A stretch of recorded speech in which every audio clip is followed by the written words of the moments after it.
Lu lihat angka ini, 171,8%. Ini bukan angka inflasi negara antah berantah. Ini adalah kenaikan harga kontrak DIRAM per kuartal 3 tahun 2025 kemarin. Gila kan? Dengerin gua, kalau lu ada rencana beli laptop, HP atau rakit PC, lakuin sekarang. Detik ini juga, karena di 2026 nanti kita bakal ngadepin yang namanya kiamat harga, di mana harga RAM diprediksi bakal naik 2 kali lipat, dan pelakunya bukan pemerintah, bukan inflasi, tapi teknologi yang lagi kita puja-puja semua, yakni AI.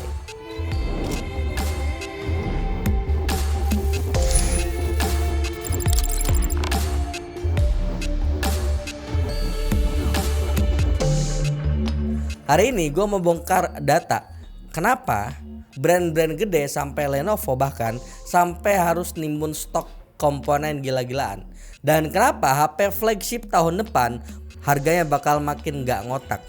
Jadi tonton video ini sampai habis karena dompet kalian taruhannya. Oke, kita mulai dari realitas sekarang. Mungkin sebagian orang ngerasa ya, bang, harga laptop kelihatan masih wajar kok sekarang, naiknya tipis-tipis doang. Benar, tapi itu semua cuma ilusi coy.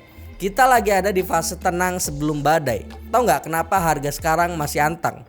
Karena raksasa kayak Lenovo lagi main strategi timbun barang. Menurut laporan Bloomberg yang baru aja gua baca kemarin, di tanggal 25 November 2025, CFO Lenovo Winston Cheng, mereka sekarang lagi megang stok komponen 50% lebih banyak dari biasanya. Bayangin, mereka ngeborong chip memori kayak orang panik buying minyak goreng. Tujuannya biar kuartal ini mereka nggak perlu naikin harga jual ke kalian-kalian, ke consumer kayak kita-kita. Mereka nahan badainya sendirian. Tapi stok timbunan itu tentu bakal habis, dan prediksinya benteng pertahanan ini bakal jebol di 2026. Bahkan Presiden Xiaomi Lu Weibing udah ngasih peringatan keras, tahun 2026 tekanan rantai pasok bakal jauh lebih parah dari tahun ini, dan harga produk retail bakal naik signifikan. Ini bukan gua yang ngomong ya, ini bosnya Xiaomi langsung di acara press conference beberapa hari lalu. Pertanyaannya, kenapa sih chip memori jadi langka? Jawabannya, 1. AI butuh makan mewah.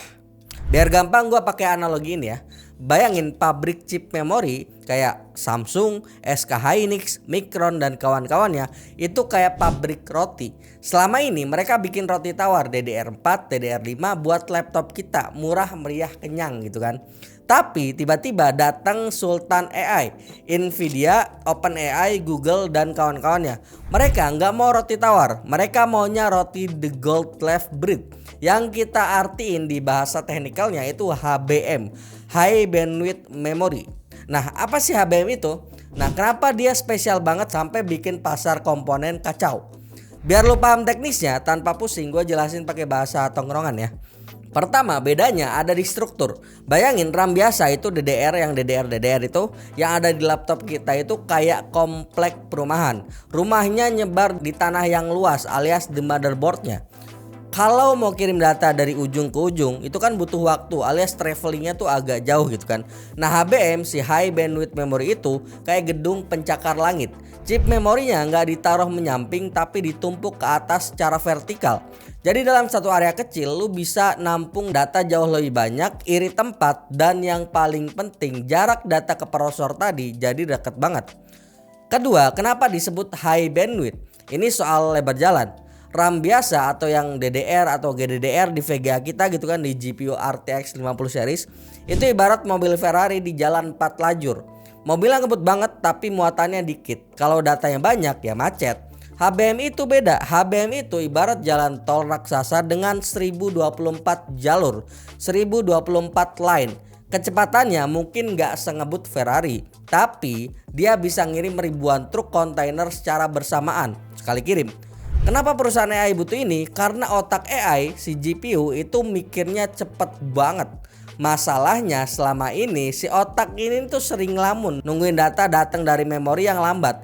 Nah, dengan HBM yang jalan tolnya itu punya 1024 lajur tadi, si otak AI ini bisa disuapin data nonstop tanpa henti. Canggih kan? Tapi ada harganya. Bikin gedung pencakar langit atau HBM itu jauh lebih susah, jauh lebih kompleks daripada bikin perumahan ataupun RAM biasa. Secara teknis, HBM butuh kapasitas wafer silikon 3 kali lebih banyak dibanding memori biasa. Jadi kalau pabrik fokus bikin 1 keping HBM, mereka harus ngorbanin jatah produksi 3 keping RAM biasa. Dan karena HBM itu cuannya jauh lebih gede dibayar sama perusahaan macam Nvidia, pabrik-pabrik ini rela ngebunuh produksi memori lama atau lawas. Contohnya Samsung sama Micron yang udah mulai stop produksi DDR4 secara masif sejak 2024 buat fokus ke HBM dan RAM DDR5. Akibatnya apa? Akibatnya supply memori buat rakyat jelata yang budgetnya kaum kere-hore, kaum mendang-mending pakai DDR4 itu jadi langka banget. Hukum ekonomi dasar lah ya, barang langka plus permintaan tetap sama dengan harga meroket. Oke, sekarang kita bicara dampak nyatanya ke dompet kita semua. Seberapa parah kenaikannya nanti? Gua udah kumpulin data dari beberapa website research kayak TrendForce, Counterpoint Research, dan Tom's Hardware. Smartphone, harga memori HP zaman sekarang yang pakai LPDDR5X diprediksi naik hampir 20%. Ini bakal bikin harga HP flagship tahun 2026 makin gak masuk akal. Bahkan analis bilang ini adalah pajak AI yang harus kita bayar. Kedua, server dan PC. Harga memori server DDR5 bisa 2 kali lipat lebih tinggi atau naik 100% di akhir 2026 dibanding awal tahun 2025 lalu. Lalu selanjutnya ada laptop yang biasa dipakai sama consumer biasa.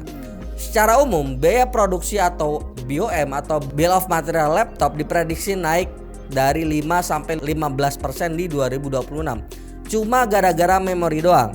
Ingat, Samsung udah diem-diem naikin harga chip tertentu sampai 60% sejak September kemarin. Jadi ini tuh efek domino. AI yang pesta makan mewah pakai HBM, kita yang disuruh bayar tagihannya lewat harga laptop yang makin mahal. Lalu apakah ini murni musibah? Well, kita lihat laporan keuangan perusahaan memori kayak SK Hynix contohnya, yang baru aja ngelaporin performa keuangan kuartal terbaik mereka sepanjang masa berkat menaikkan harga DRAM dan NAND ini. Micron juga sama, margin keuntungan yang mereka naik banget, naik signifikan. Dan mereka sebenarnya bisa aja nambah pabrik baru.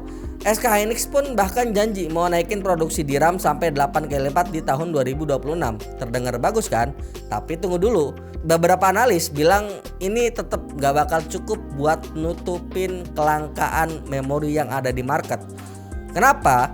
Karena permintaan AI itu rakus banget. Jauh lebih cepat daripada kemampuan mereka untuk bangun pabrik yang gede. Dan terakhir ada kabar baru yang gue terima per tanggal 4 Desember 2025 ya. Ini kabar datang dari Micron, salah satu raksasa memori terbesar di dunia, resmi ngumumin bakal hentiin seluruh bisnis SSD dan RAM konsumen mereka di bawah brand Crucial. Alasannya jelas, peluang AI. Micron akan mengalihkan 100% kapasitas produksi DRAM dan NAND-nya untuk fokus pada memori HBM, High Bandwidth Memory kelas Enterprise dan server. Micron menyatakan pasar konsumen adalah segmen low margin dan harganya sangat volatile. Sementara itu, infrastruktur AI saat ini menuntut setiap wafer memori yang bisa diproduksi. Setiap chip yang dijual Crucial berarti satu chip hilang untuk kontrak server raksasa. Lalu bagaimana nasib pemilik produk Crucial kayak yang banyak sih Indonesia yang pakai gitu kan? Tenang aja, Micron udah menjamin akan tetap menghormati semua kewajiban garansi dan memberikan dukungan teknis untuk produk Crucial yang udah konsumen beli. Ini adalah akhir dari era Crucial. Apakah akan membuat harga RAM dan SSD standar ke depan makin mahal? Semoga tidak. Semoga ada brand yang gantiin dia sih posisinya. Jadi kurang lebih kesimpulannya gini, data nggak bisa bohong lah ya, data di market ya saat ini ya. Kita bakal ngadepin masa sulit di 2026 sampai mungkin 2027. Kalau kalian butuh laptop buat kerja atau kuliah, gua sarankan beli tahun ini. Mumpung Lenovo, Asus dan kawan-kawannya masih punya stok timbunan yang murah gitu kan. Dan kalau lu mau rakit PC, sikat DDR5 dan SSD sekarang sebelum harganya makin naik dan balik ke zaman kegelapan. Tapi sekarang gue balikin ke lu. Rela gak sih bayar lebih mahal 2-3 juta cuma biar Google dan OpenAI bisa makin pintar? Coba tulis pendapat kalian di kolom komentar. Sekian dulu, gue Yusril. Sampai jumpa di video selanjutnya.